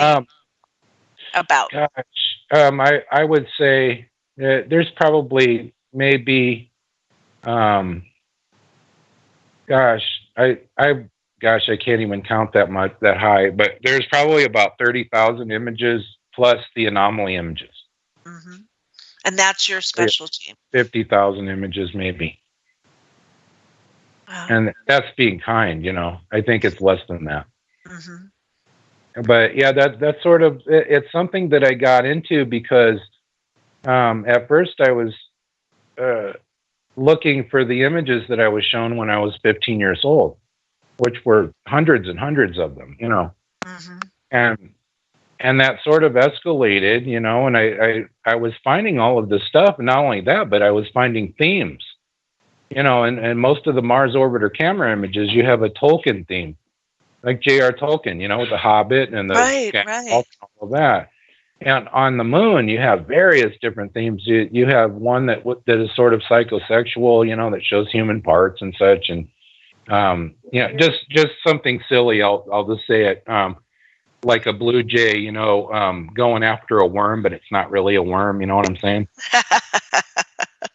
Yeah. Then there's ones that are just completely covered in Disney stuff. Oh my God. But not typical artwork at all. There's this fantastic artwork, of some of the adventures of Pinocchio, which is a very old Ukrainian story, Mm-hmm. A lot of people don't know all of Disney's real stories or whatever come from old Europe.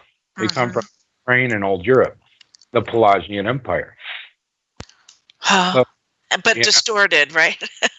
Oh, it's incredibly distorted, but the artwork is absolutely incredible, and it's the faces and everything in it are photorealistic, but it's like distorted in a psychological way, like a left-right brain way, But it's incredibly photorealistic, so there's not a whole lot of distortion going on once you tap into that frequency. You can see it clearly. It's kind of like those games we used to get, like highlights, puzzles, we used to find the stuff in the trees, and the trees look like different things, but it's perception. Right. It's sort of like that. So I would encourage people to go do that because it's a lot of fun. Pick some of those orbiter images from NASA and that, and go to town. I promise you will find something or see something with your own perception. Okay, so where do they go to find that? Oh gosh, you can go to Lunar Orbiter Gallery. Just put that in Google, Lunar Orbiter Gallery, and it should say Lunar Orbiter 1 through 5. And start out with Lunar Orbiter 1, the first picture. You'll start seeing all kinds of stuff in the first picture, and every single one of those pictures, the whole picture has the clear ones anyway, have an absolute artistic composition to them. It's uncanny. You'll see a big dinosaur that looks like Godzilla, and then there'll be something flying or whatever. But every single one of these in the macro, just looking at the whole image, you'll see a composition. Some of those are in the back of my book too. Mm-hmm. And so if you're looking for that, how do you grok that? Is that real? What's real then when you're looking at this? What's the truth in this? What you're looking at is a two-dimensional, multi-dimensional frequency. So basically, no, that stuff is not literally on the moon or on Mars. Okay, and people expect that, though, right? When you go to look. They would certainly expect that, and sometimes, some of these anomalists, they'll zoom in real close and they'll see this little freaky stuff because it's multidimensional. No matter how far you zoom in, you'll see the same theme of macro when you pull out. So they'll see some little guy by a rock or something. Of course, it's perception. There's not literally a little guy by a rock. It's that's another anomalous thing about the NASA and Mars Moon and Mars images is that we don't even know that they're of the Moon and Mars. They've been tampered with so much. So that's the other thing, and I really dug into that, and they actually used a digital process during the time of Ranger, when they were doing the Ranger missions and the early lunar orbiter missions. So that they had decided to digitize everything instead of give us what they really saw, which was analog. So it had to be converted from analog to digital, or? Yes, they converted everything from analog to digital in space, right? How'd they do that, right? Yeah. And, so they did this in space with this special equipment. And then I went and I said, well, where are the originals? They said, well, there are none. What? They're all destroyed. That there are no originals. And I said, well, do you have any of the fake ones that are at, the Manned Space Center or Johnson Space Center, And they said, we have no images here in Houston. They were all sent to the National Archives. And I actually had to fill out a FOIA request to get that information. Wow. Is there like one anywhere in a museum anywhere? Well, there are a bunch of them that are kind of nice that were put on actual emulsion back in the 60s. And Ken Johnston Sr., a friend of mine, had all of them. And so I put all of those online, and you can go to Ken Johnston Sr., Johnston with a T, Senior, at archive.org. And I put them all online. Wow. This is something that is incredible because what the images that I saw from him with my own eyes, these are things that have already been put on emulsion in the 60s. You can't fake that. They can actually tamper more with the magnetic tapes. They can tamper with that because they can actually touch up the image and put it back into digital format on a magnetic strip. They do have the power to do that. The Lunar Orbiter Image Recovery Project out in California showed me that they have the ability to do that. So, they have canisters and canisters sitting. They were sitting in an old McDonald's. They had since moved now. But they were sitting in an old McDonald's on an air base in California. And they were putting together these images, from to recover them from the tapes. And then they started playing games, Then their hierarchy, whoever had hired them, I have a feeling, Nancy Evans had them all in her garage from when she was working back in the NASA days, or she found them.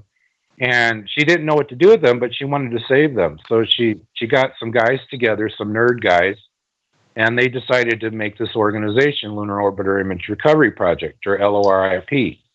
And these guys were actually got the old NASA equipment from NASA and started processing all of these data strips. And since then, the University of Arizona had also been contracted by NASA to touch all of these things up. These guys literally, they have all these artists that are sitting there making gigapans as they texture these images, control the brightness and contrast of them, which when you put up the contrast, the whole background turns black. So like a a green screen? So am I going in the right direction with that? Or yeah, on the image, if you put it in GIMP or if you the GNU image processor or Photoshop or something, and you brighten it up or actually take the brightness down and up the contrast, you'll lose the background. It will turn black. Huh. So that's one of the ways they've been turning the background black, and that's why there's still some information. The old school way they used to do it was actually airbrush the background out black. Huh. And what was interesting is they'd miss spot. So you would see this completely matte black area around the actual pixels that were really in the background. Oh my God. Well, they just didn't think we would move forward, that we would have the technology that they didn't cover their tracks. Is that kind of it? Right. Mm-hmm. Right. Well, what's happening on the moon in your perceptive of it and all of your work that you've done? Is really what I know. It's not even my perception at this point. It was the my truth perception that you've discovered. Then, yeah, it was my perception that got me to that truth. But what I find is that they will not show the public right now what is actually in space. Mm-hmm. And they've been on that train since the Brookings Report in 1961. And this Brookings Report Institute report said that we couldn't handle the truth if we knew about aliens. So, they and their reasoning was that their experiment with the Orson Welles thing in New York. Right. Aren't you tired of hearing that? True. Yeah. I'm just tired of hearing that. All right already. Yeah, right. Wasn't even true. So, anyway, the Robertson panel came along, and this was a group of pseudo-skeptical scientists, authoritarian figures. Mm-hmm. They came and told us, one of them was Dr. Thornton Page. Another one was Carl Sagan, beloved Carl Sagan with the, Wow Signal and the whole Contact thing, movie and everything. Yeah. No. Okay. This guy, all of them knew that there were extraterrestrials. They were hired to actually cover in public perception, So they were hired to sway public perception, to cover all of this stuff up. And NASA, in the first place, was completely organized by Nazis from Paperclip. Werner von Braun and all of them. Werner von Braun actually was an understudy of Konstantin Tsiolkovsky from Russia, who actually was the technical advisor. Hello. Hello. Hello. Okay. Can you hear us now? We have you. Yes. Yay! Just when we were starting to get juicy, right? With what was going down. Right. Where I left off, I was talking about Werner von Braun, who was the overstudy of Carol Rosin, who goes around talking about no weapons in space. She's an alien, by the way. Come on. And she's a wonderful alien. Okay. But yeah, there's Werner von Braun, who is one of the Nazi paperclip guys, who was not a philosophical Nazi. Okay. So just to be kind. But he was hired to do public perception of the space program in the United States. So all of NASA was constructed by his ideas that he got from Konstantin Tsiolkovsky. He was an understudy of him, who was the father of rocketry, the true one from Russia, the Ukraine. And this guy advised on a movie called Cosmic Voyage, and that was done in 1937 that you can still watch on YouTube.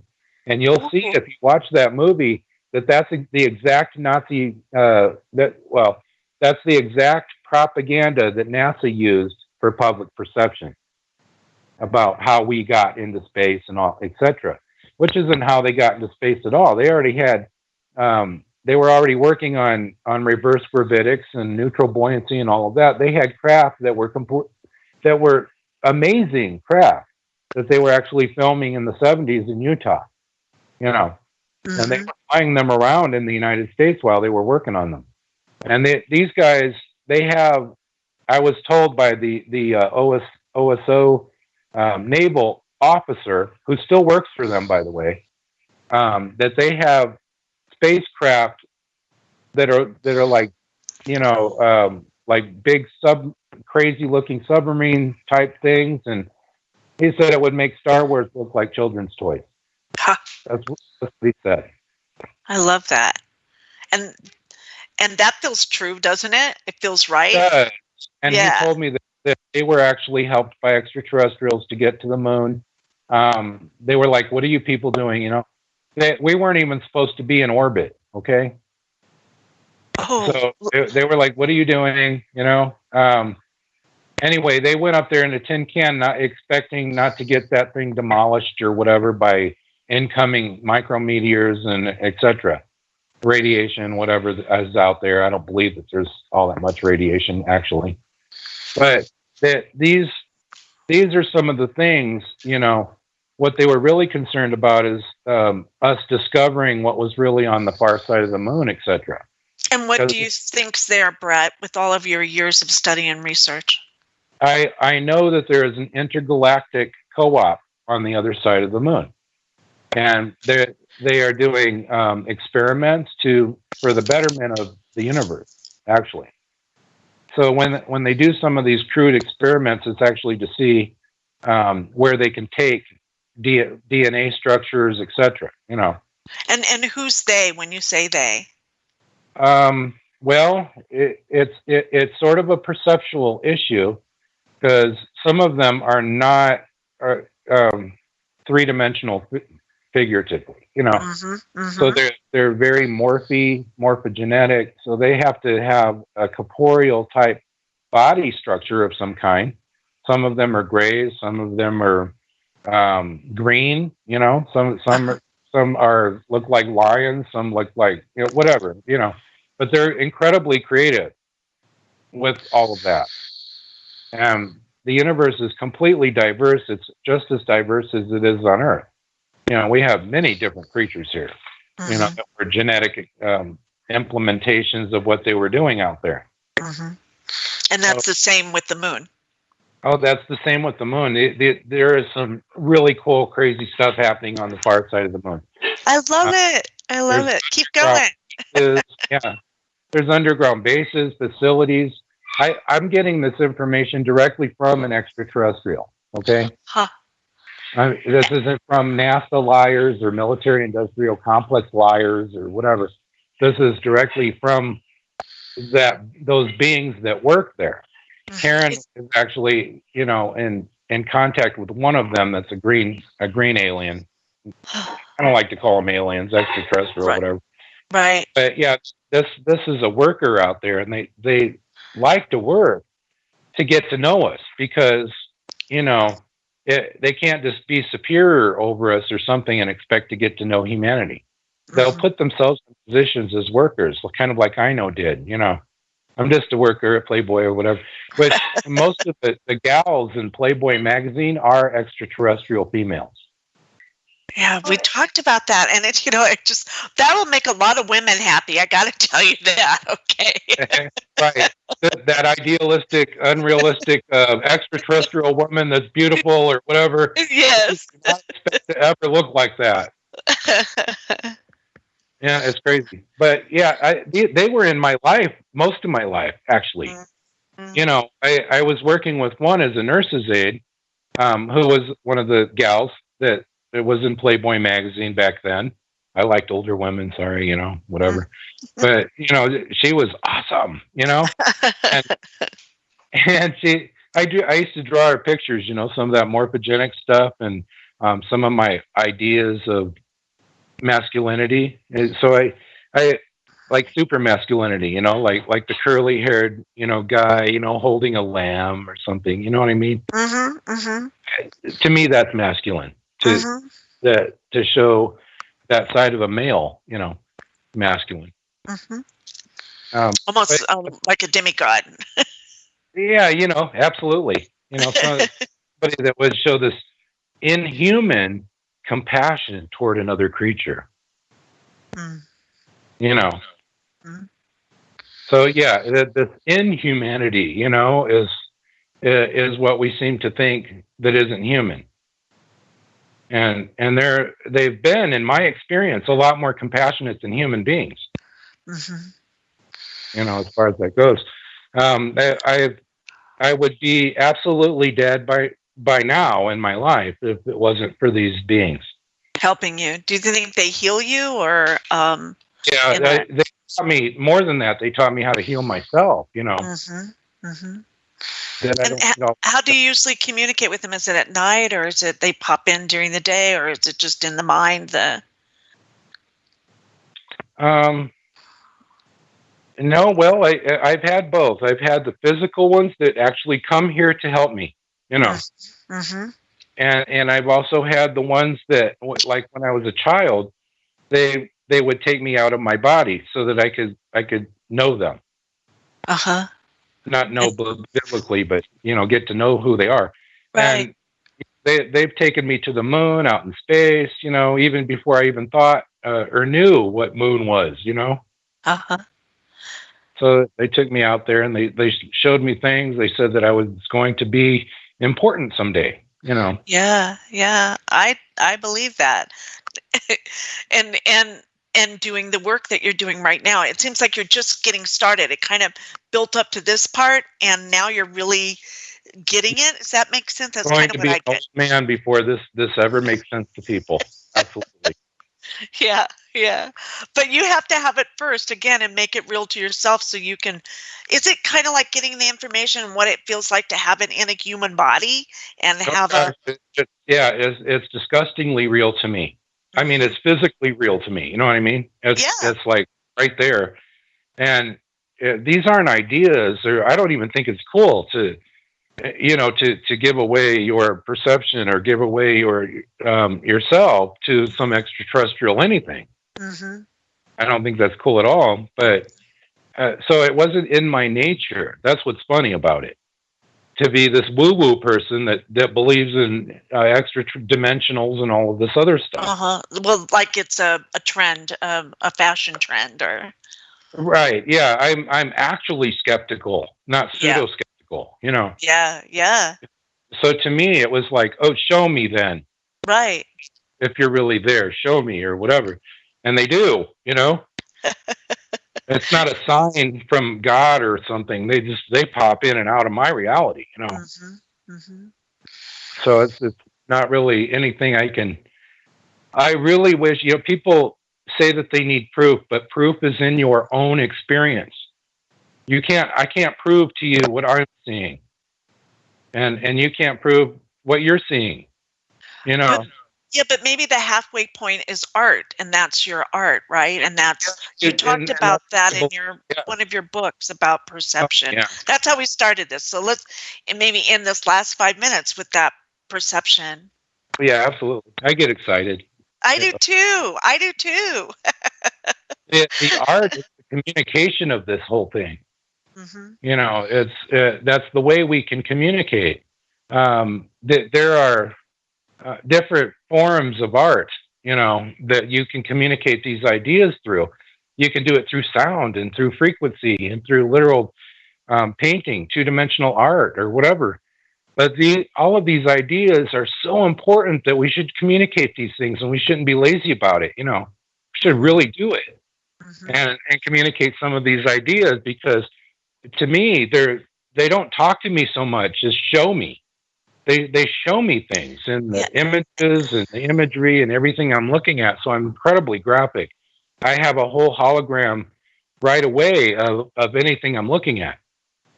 You know, so these things, this is how I see things in my head. And I described it in the book because I wanted people to know that everyone has that ability. I'm not special or something, you know. Well, you just practice, right? I just practiced it, yeah. Practice, actually, you know, or incidentally. And you could have come in with lots of past lives doing that, or past work doing that as well.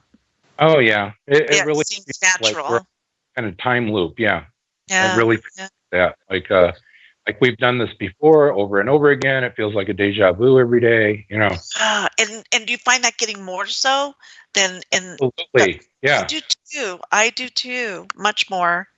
So we're changing. Some things are being changed, and maybe we'll last the last 5 minutes on our perception with the collective and how important that is. Yeah, absolutely. Okay. I think that would be great.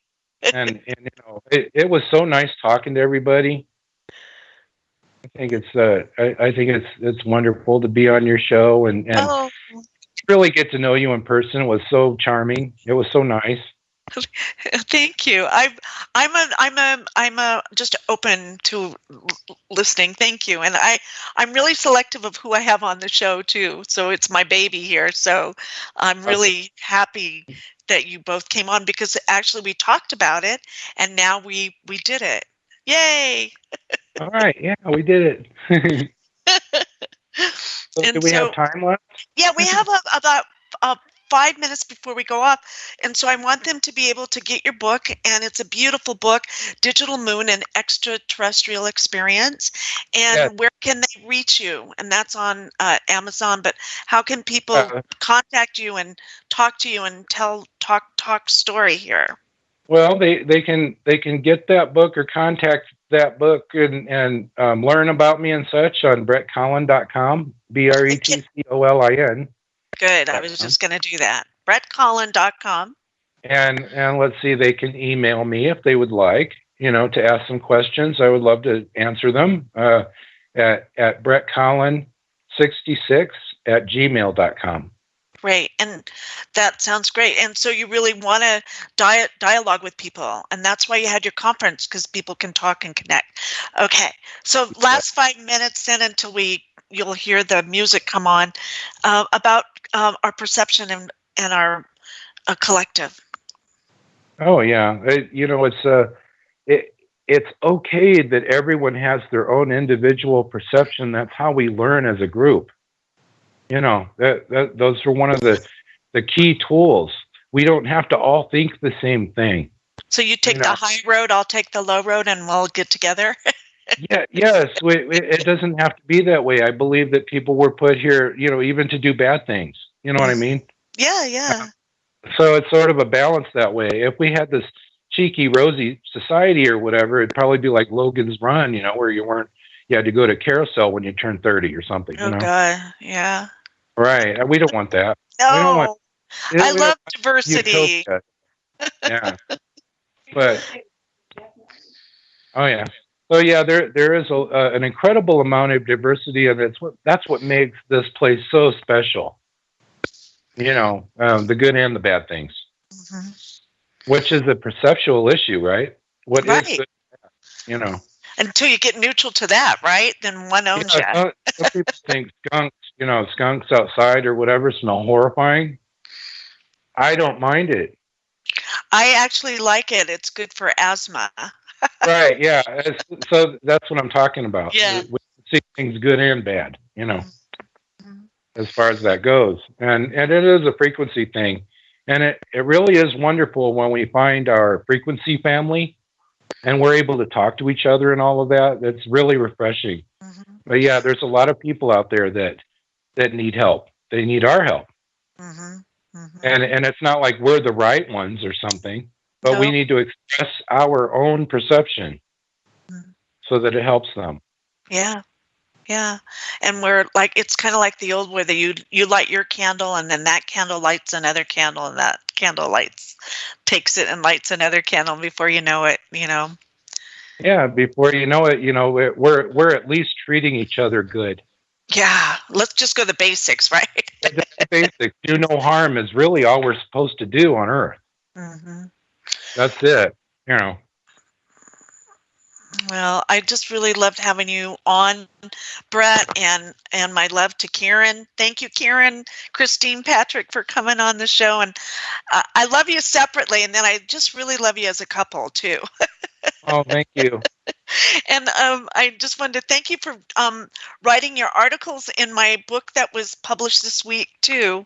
The Seized by Sekhmet, an Egyptian Goddess Revolution, was published this week. And you, too, have two amazing stories in there. And so I want to, and that was a last minute sort of a thing where it was meant to be in the book.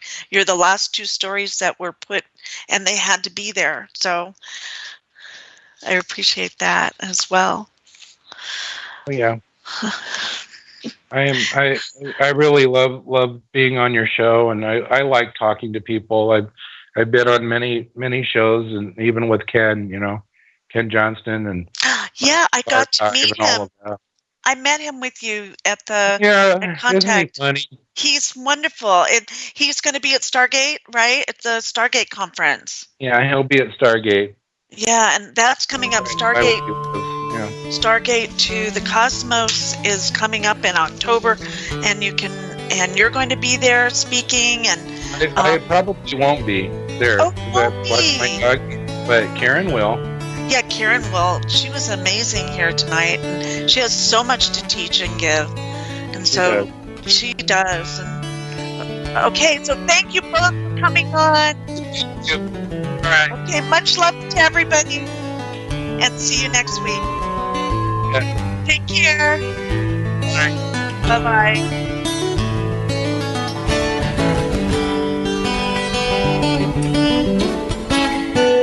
Listen to Revolution Radio at freedomslips.com, and we'll be right back after this message.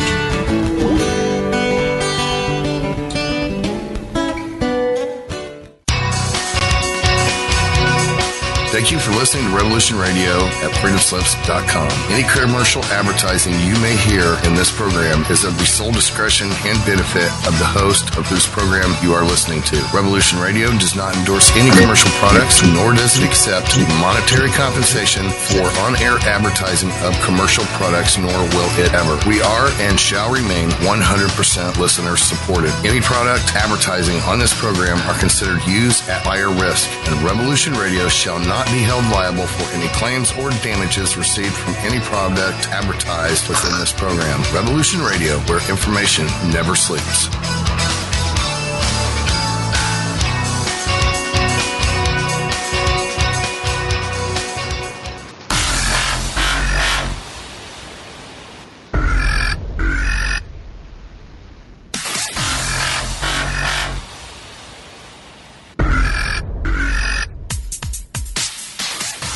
Thanks for tuning in to Revolution Radio. Here at Revolution Radio, we are listener-sponsored and commercial-free, but there still are bills to pay. In order to raise some needed funds to cover the cost, our station is offering a silver special. In the continental United States for a $60 donation, or in Alaska, Hawaii, or Canada for a $70 donation, we will send you an uncirculated 2018 1-ounce pure silver Eagle. The $70 donation, the extra 10 is to cover shipping, by the way, outside of the continental United States. When making the donation, you must put Silver Eagle promo in the notes on the donation. And thank you for tuning in to Revolution Radio at revolution.radio and freedomslips.com. Without you, there is no us. Revolution Radio, where information never sleeps.